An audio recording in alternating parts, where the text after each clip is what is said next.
Handtraps. Hello guys and welcome back to another cold episode. On today's episode, we're taking a look at handtrap.deck, aka what if we put as many hand traps into a deck that actually was a deck and not just a bunch of hand traps, and saw how it did. This is basically what we've come up with. It is more or less 1, 2, 3, 4, 5, 6, 7, 8, 9, 10, 11, 12, 13, 14 non-hand, 15 non-hand traps, 25 hand traps, 15 non-hand traps. Technically it's 17 on hand traps, 23, but you get the point. It's basically more than half of the deck is hand traps. So let's quickly go through the card by card and the explanation. Starting off, of course, we have the Fiendsmith stuff. This is basically one of the reasons why we can do this, because basically what we're doing is we're taking the three best engines in the game, Bystial, Fiendsmith, and Kashtira, smashing them together and saying, stop playing the game, I'm going to play the game, you will not, thank you for coming.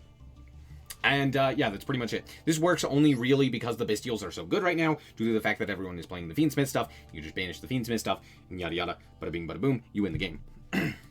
So of course we're playing the Fiendsmith engine, the 2 Engraver, the 1 Lurry, and the 3 Tract. Pretty simple. We're also playing the Bystials, as I mentioned previously, the 1 Magnema, 2 apiece of Saronir, Druis, and Baldrake. Reasoning for this is pretty simple. We want to see the Bystials. Sure, Druis Worm and Baldrake are much better than Saronir, but we specifically want to see multiple of them without them being not activatable, right? So by playing 2 of each, we have the ability to, if we see any of them, most likely, or more specifically, if we see multiple of them, we're less likely to draw multiple of the same name that are just dead on that turn.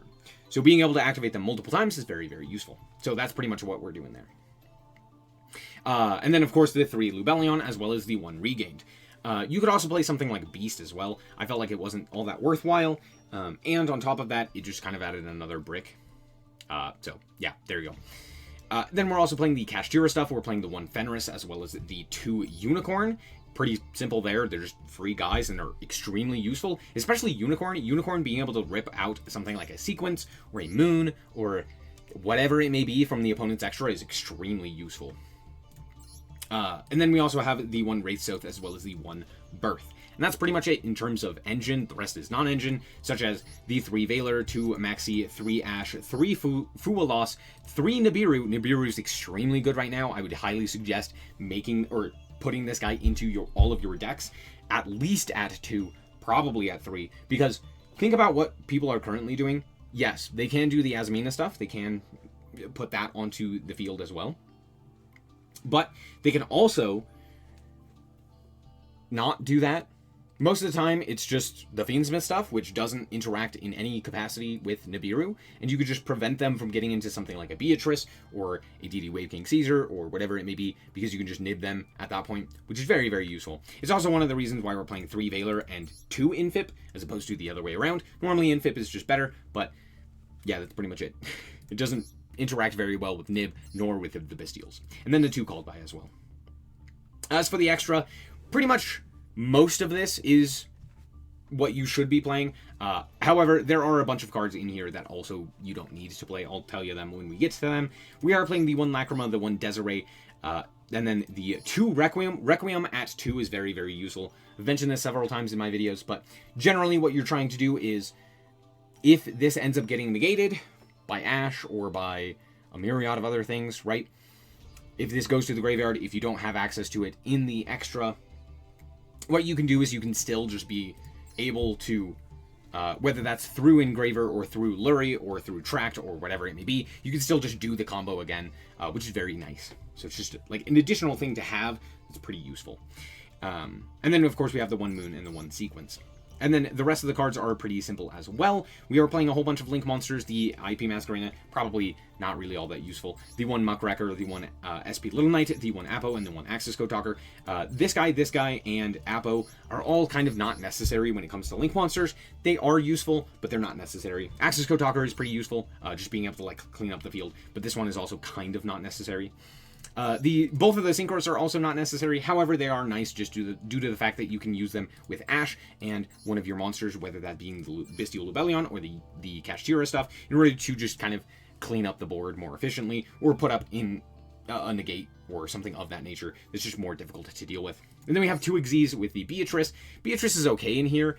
This could also be Ptolemaya, or M7 Ptolemy, or the the other one, the Wolo, the Bystial, basically, monster. It's technically a zombie, but it's a Bystial adjacent monster. Both of those are okay.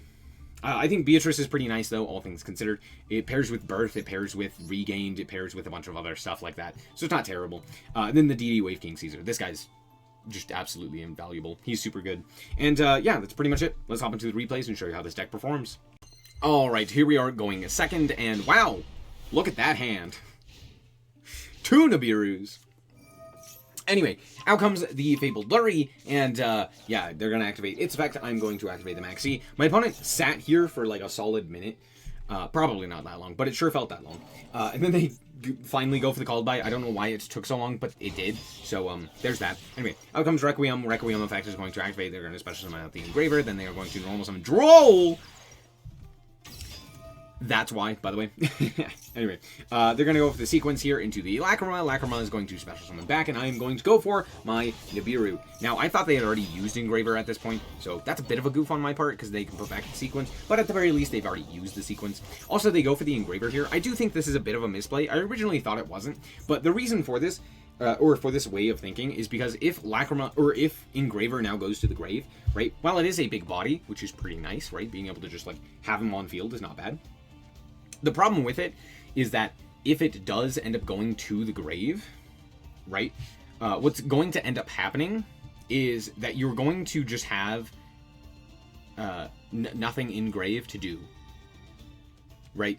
So now they don't really have the ability to shuffle a guy back in order to special summon the Engraver. He's just kind of dead in the grave.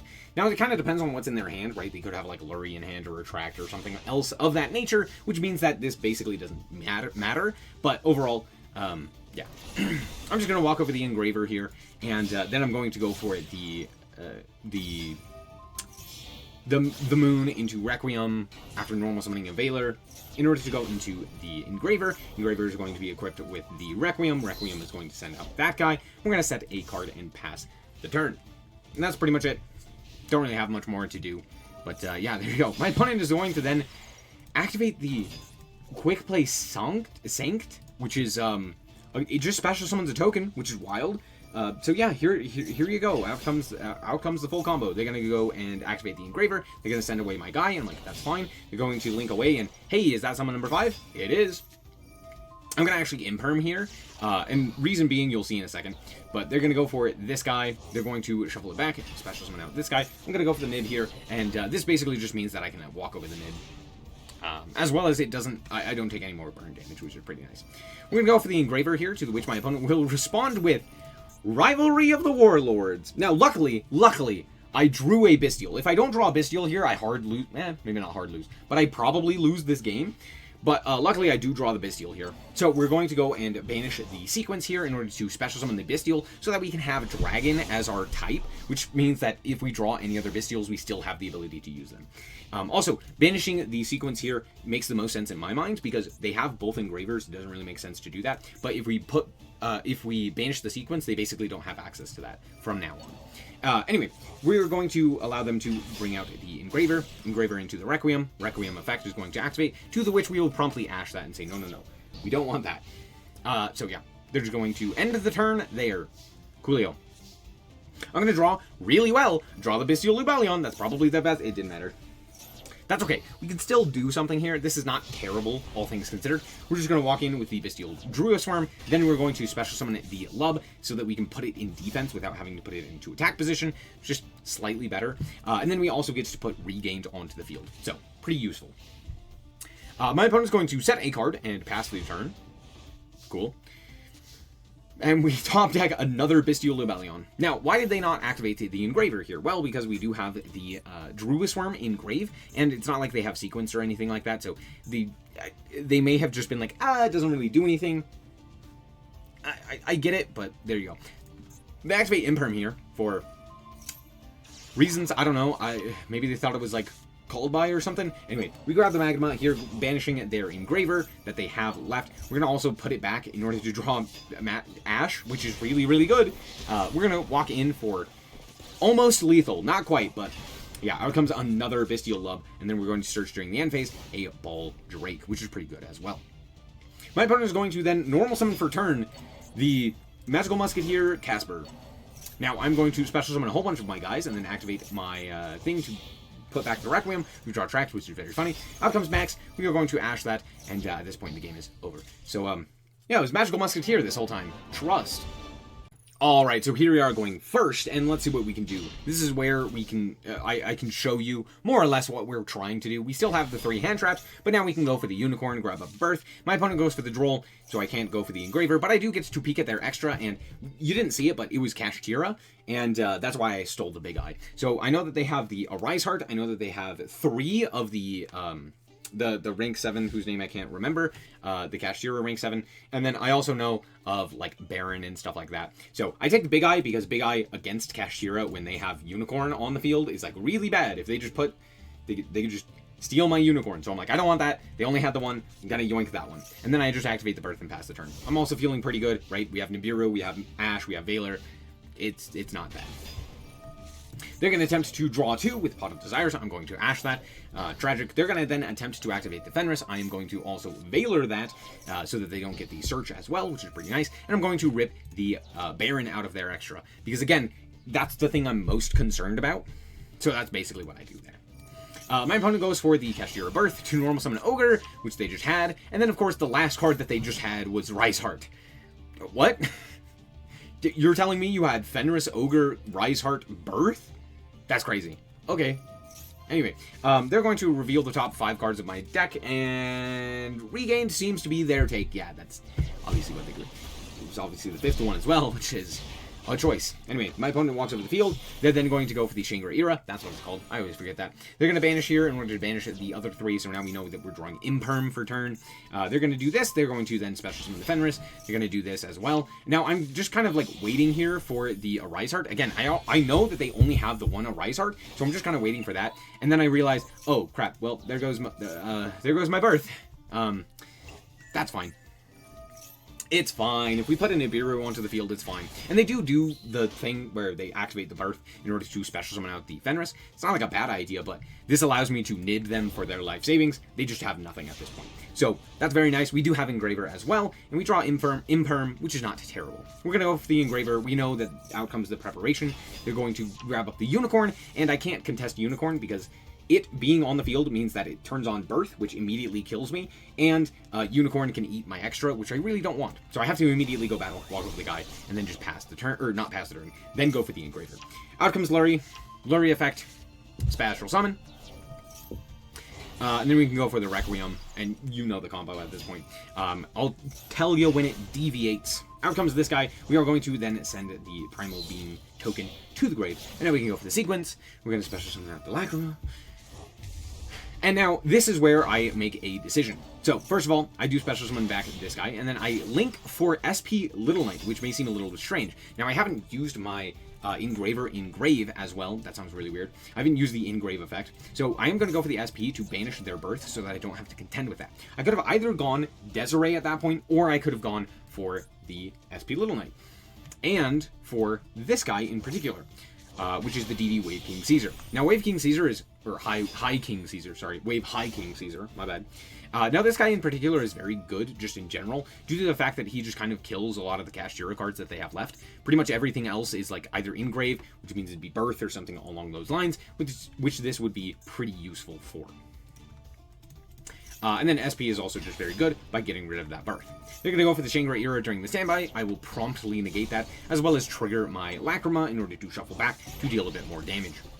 Then they're just going to set a card and pass the turn, which means I kind of don't have anything. They're going to activate Macrocosmos. Now, I know what you're seeing. I know what you're seeing right now is I am negating the Macrocosmos with Wave King Caesar. Now, if you don't know, Macrocosmos, I'm sure most of you do because of the way that Master Duel works, but Macrocosmos does have an effect that special summons a Helios from hand or deck. Which means, not only can I negate it, I can negate and destroy it via the effect that, hey, that includes an effect to special summon a monster, let me negate that with High Wave King Caesar. It also puts Engraver in the grave, which is pretty cool. My opponent's also going to special summon here the Rise Heart, which is pretty cool. It doesn't really matter. I have the Bystial Rebellion, I have my full engines online, and we're just ready to immediately kill them. So, good game. Alright, so here we are going second once again, and this hand is pretty good. I mean, Fool Loss is pretty good, right? They're going to reveal that it's branded. Cool. And of course, they drew Branded Opening alongside Retribution. Out comes the Branded Fusion. They're going to go for the Albion here. They're going to give me a card, which happens to be Unicorn, which means that now I don't want to use my Bystial, even though it would be nice to get the search during the end phase, but alas. We do not. They actually just search out and grab the Branded in red, which is pretty nice. And drawing that second Bystial is going to be extremely useful. We're going to go for Unicorn here. We're going to activate the Birth here. We're going to then activate the Engraver. The Birth here is basically for this. So if they ever activate it, we just get to like banish their grave, which is very nice. We're going to grab up Tract. Tract is going to grab up Lurie. Lurie is then going to special summon itself in order to go into the Requiem. Now, Requiem is kind of bad here because we already have the other Engraver in hand, but my opponent is going to activate the effect of the Quem. I'm going to activate the Druisworm. Then they're going to activate the Albion, giving me the Fool Loss, which is kind of interesting, but alas, they do that. Out comes Granganol on the response, or as the response to Unicorn. What did I banish? I banished Rindbrum. This may seem strange, but Rindbrum specifically would have allowed them, they could have just sent it with the Granganol, and now they don't have the ability to do that to like fuse away my monsters with the Albaz without committing to specifically Branded in red. And that's what I wanted. Anyway, they do send the Titaniclad, makes sense. We're gonna go for the Engraver from hand. And then we are going to equip it and send it to the graveyard the Quem. Out comes Sequence. We're going to then be met with the Branded in red, to which we will banish the Quem instead of Albaz. Kind of interesting. But luckily we did have that second Bystial. And that means we can now banish 3 here off of the Birth, as well as using the Magnema to grab another Bystial during the end phase, which is very, very useful. They're also going to banish to go into the Lulu Walaith, which I'm just going to promptly walk into. I just don't want to deal with that, so... Yeah. And then we get to bring back the Unicorn and Fusion Summon. Out comes the Lacrima. Lacrima effect is going to activate to bring back the Engraver, and then the Tract is going to activate to bring up Desiree. Desiree is extremely useful here just due to the fact that it is a non-target negate, which means that it can interact with the Albion. Love to see it. Anyway, I did do a bit of a goof, which you may have noticed, or you may not have, which is I accidentally shuffled back the Sequence instead of shuffling anything else or just not activating the Lacrima, so I had to remake Sequence there for Desiree. There were a few other options I could have gone for, but I'm just going to do that. Anyway, we draw the Baldrake here. My opponent's going to go for the Blazing Cartesia, which we promptly banish as well. And yeah, it's looking pretty good for me. We also did end up banishing the Branded Fusion face down due to Birth. And yeah, at this point my opponent just concedes, realizing the writing on the wall. They don't really have anything, so they just give it up there. Good game. And we're back with the deck, and honestly, you're probably sick of Fiendsmith. But that being said, this deck is actually pretty good. What all in all it does is basically it's an anti-meta deck by playing so many Bystials and stuff of that nature that stops the Fiendsmith engine. It means that a lot of Fiendsmith decks are just kind of slowed down or halted, which is very nice. 2, it actually gets better the better that you are at the game, or more specifically, the more that you know about specific decks and where to hand trap them and how much it hurts them, right? For example, knowing when to Nibiru, knowing when to use a Bystial and on what, knowing when to like Valor or Ash or Imperm or stuff of that nature. It's very nice and it's very useful on that. So if you're playing against a lot of like meta decks, more specifically a lot of like Fiendsmith variants of decks, this deck becomes a lot better, which I have been, therefore it becomes a lot better. And the Kashtira cards are absolutely insane and should be banned. That's it. This is pretty much all I have to say. This deck is extremely good, mostly because of the fact that all 3 of these engines are just absolutely obscene for, like, no reason. They're just so insanely good. And that's pretty much it. I don't really have anything else to say. It's solid. It is basically just prevent the opponent from playing the game and then drop, like, an interaction that puts a body onto the field, and then you just, like, slowly whittle them down over the course of the game. It works. And that's pretty much it. Hope that you guys did indeed enjoy it. And if you did, a like is very much so appreciated. And remember to always stay frosty. Bye-bye. Shout out to the Frost Guard, my members. Thank you guys so much for the support, and I hope you enjoy the content.